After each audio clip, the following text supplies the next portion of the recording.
Welcome to the Zenove podcast. You are listening to our Business Resilience series, where we bring to you conversations with eminent industry stalwarts and thought leaders from across the globe as they share their insights on overcoming challenges and the mindset that helps them navigate through journeys of crisis resilience and growth. Hello, everyone, and welcome to this episode of the Zenove podcast. I am Nitika Goel, CMO of Zenove, and your host for today. This is part 2 of our podcast with Sumit Mitra, CEO of Tesco Global Business Services. In part 1, we discussed how Tesco and the overall retail sector is catalyzing better lives in this global pandemic by ensuring a continuous flow of essentials despite the current challenges. Sumit joins us once again to talk about how businesses like Tesco are solving large-scale problems that have newly emerged from a process, people, and technology perspective. Welcome back to this episode of Zenove Podcast, Sumit. Thank you, Nikita. It's a real pleasure to be here today. Great. So, Sumit, in the first part of this podcast, you talked about how the pandemic has impacted customer behavior and how customer journeys have moved online. You talked about a significant increase in the volume of transactions at GBS. So, obviously, there is a sea change in the way you function. My question really is, how did you address this shift, and how much of it was from a strategy lens, and how much of this was and will be from a technology lens? Yeah, I hear a lot in different forums that technology is this magic bullet train that would take us from one place to another, and they will absolutely step change an organization. I think we need to take a step back. If technology is the bullet train, it needs to run on tracks before you can sit on a bullet train and it will take you in your journey. I think the two tracks of an organization are, one is the culture and two is process. Let me put a little bit of light on this. From a culture perspective, doesn't matter how good your strategy is, doesn't matter how good your technology implementation processes. But if your uptake, if your colleagues are not buying in, then you have no chance in executing those strategy. And somebody once said, I can't remember who said it, but somebody once said, culture eats strategy for breakfast. So culture is really key in terms of building the right attitude and right focus and right engaged workforce is really critical. I call it creating players in the organization. So how do you create that culture? What is a culture? A culture is what is endemic in an organization. When a culture is when colleagues behave when your CEO is not watching. That's really important. So how do you create that culture within the organization? And the second step is process. If you don't have a good process within your business, what happens is your technology is not fit for purpose. You're trying to force fit and land technology on a set of really poor processes, which is first, it makes the technology very expensive. The return of investment on this technology becomes a lot longer, therefore not creating shareholder value. And finally, a lot of those execution of those technology fails miserably. And there are a lot of case studies, which I'm sure you know. So what's important is, from a process perspective, is to eliminate waste, to understand the volume. What is process? Process is volume of work that's coming through and hitting a way of doing work and hitting your operations to execute an outcome.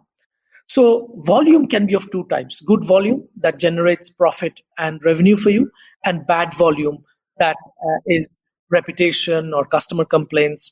So what is important is, how do you create a culture of continuous improvement, which eliminates those bad volume which is coming into you? How do you define the steps that you need to have to deliver a piece of work? Why is it 5-step process? Why is it not 4? So how do you eliminate steps within those process?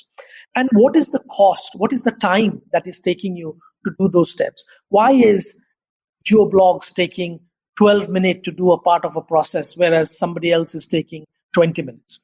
So how do you coach and support those individuals to get to a 12-minute stage? And then what is the cost of your operations to deliver that time? I think that what it is the cost to serve. So as long as we understand our cost to serve, we streamline our processes and have the right culture wrap, technology will then come into play.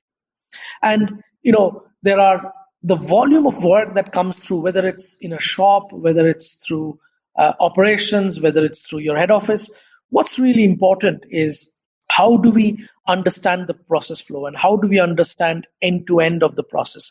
Because what I hear, what I see when I talk to a lot of GICs, GCCs, I see all of their SLAs are green, whereas the organization, the enterprise is red. I call it watermelon syndrome. So what's really important is red on the inside and green on the outside. That's not what it should be. Your SLAs, your operational KPIs should be linked in with the enterprise business outcome. And once that's sorted out, that's when technology can be leveraged at its fullest. Excellent point, Sumit. I think I have learned a lot from that personally, especially your analogy of the whole watermelon syndrome. You have a very fascinating way of looking at processes and operations, which is far more holistic than looking at just outcomes and SLAs. So, can you please explain what your thought processes around this are? Yeah, so, sort of people talk about operations. Operations is nothing but right first time, on time, everywhere in the world. But that's an outcome. So what I see globally happening is people just focus on the SLA. But there are myriad of stuff around it. So, for example, the volume of work, which I talked about coming through. How do you build a CI culture in the operations that is delivering? How do you deliver digitizing your process? How are you driving transformation within that? How do you wrapping it up with a service management framework? How do you looking at your attrition and how do you manage quintile performance to understand performance of every single individual who are managing that operations? So I almost call it the Zenga, as you take out each brick to look at what is the optimum size of your operation to ensure you deliver the right outcome for your customers. And thinking about the end-to-end customer journey rather than my part of the process is green. Great. Now that we have discussed the process and the operations angle, I would also like to pick your brains on the people angle. With such a huge employee base and customer base, managing such large volumes of work remotely, I'm sure is not only mentally taxing, but emotionally exhausting.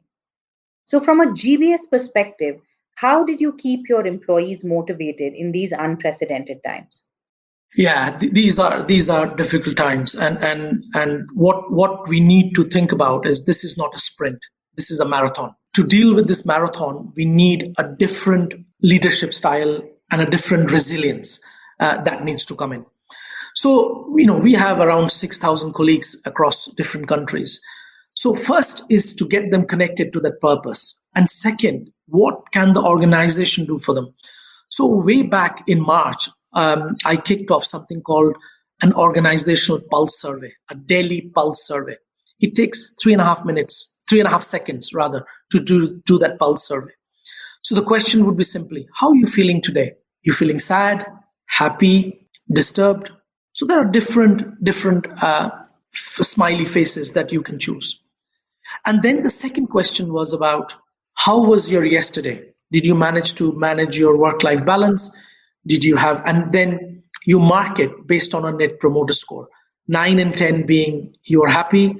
And then if you are not happy, then it's between 1 to 5. What it did, and then we had a free text box to say, you can write anything that you want us to look into. So what it gave us was a rich data of how colleagues are feeling.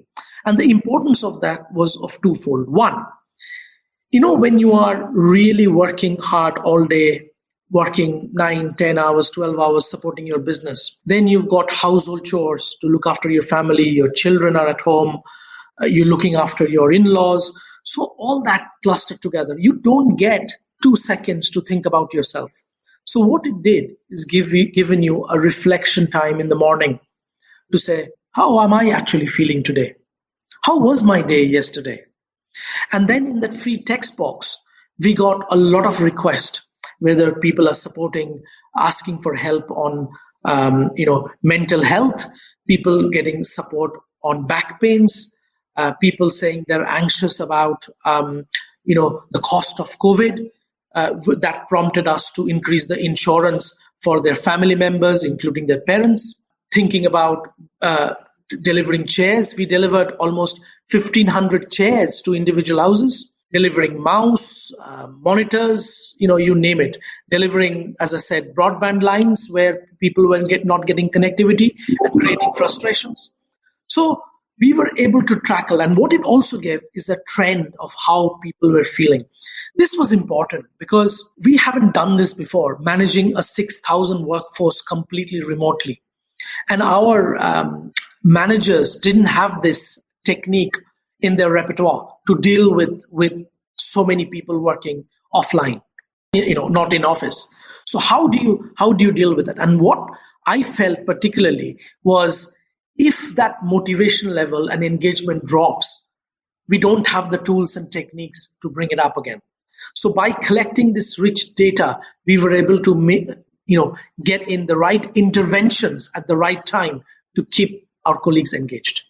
That is, I think, fantastic. I think finding out the pulse of your organization almost on a real-time basis is something that I've not heard of so far. And I think it's a very interesting premise for organizations to follow going forward. And I think it also, like you very rightly said, it helped you get to the core of the issue and the problem, and also find out from different locations, geographies, and synthesize it and take corrective action more specifically rather than a one-size-fits-all. And we hear a lot of people talk about that, oh, we are all in the same storm, on the same boat. We are not on the same boat, because we are all in the same storm, but we are all different boats, because everybody's problem is different and we need to treat everybody differently. I think that's probably some experience. Very interestingly, it's an experience you've probably taken also from your focus on customers, but you've also made your employees your internal customers, and like you said, promoters. Net promoter score is something that's very important for us to have looked at, and I think it's a very good and a clean philosophy as an organization. That's I'm going to ask you a difficult question, Sumit. How did your scores change? Were they good, bad, ugly? Yeah, so it started off, there is initial euphoria, especially in India, when people think, I'm going to work from home, brilliant, I get to time spend with my family. So it peaked that everybody is excited and happy. And then there was anxiety as the number of, COVID cases went up in India or in other countries. And we could see it was going up and down. We could see, like on a Monday, people were really happy because they had a good weekend. But then on a Wednesday and Thursday, we could see the worm dipping. So it all depended. And it's really funny. We saw a trend since March that how day by day, depending on which day of the week, when the volume's coming in. And what we did was we marry that against our volumes of work coming through to see how the mood was. And we saw it all dependent on the volume coming through, on what news was about COVID cases, how they felt, and it gave us kind of, and I would say over a longer period of time, over the last 5-6 months, I could see a slight upward trend, but it was quite an yo-yo in the beginning in terms of the emotional ups and downs that our colleagues have. It was reflective of that. Oh, interesting. Thank you so much for your time and perspective, Sumit. It was a great learning experience speaking to you on how to make processes more efficient, and not to forget employees being motivated, and how leaders need to be active listeners, and not taking a one-size-fits-all approach is critical for an organization's success. Thank you once again, and thank you to our audience for tuning in to this episode of Zennov's podcast. Thank you for listening to this episode of Zennov's Business Resilience series. Stay tuned for more such interesting episodes and subscribe to our podcast on Google Podcast, Apple Podcasts, Spotify, or wherever you get your podcasts from. To know more about Zenove, and if you believe we can help with your problems, please visit our website www.zenove.com or drop us a note at info@zenove.com. Thank you again, and don't forget to tune in to our next episode.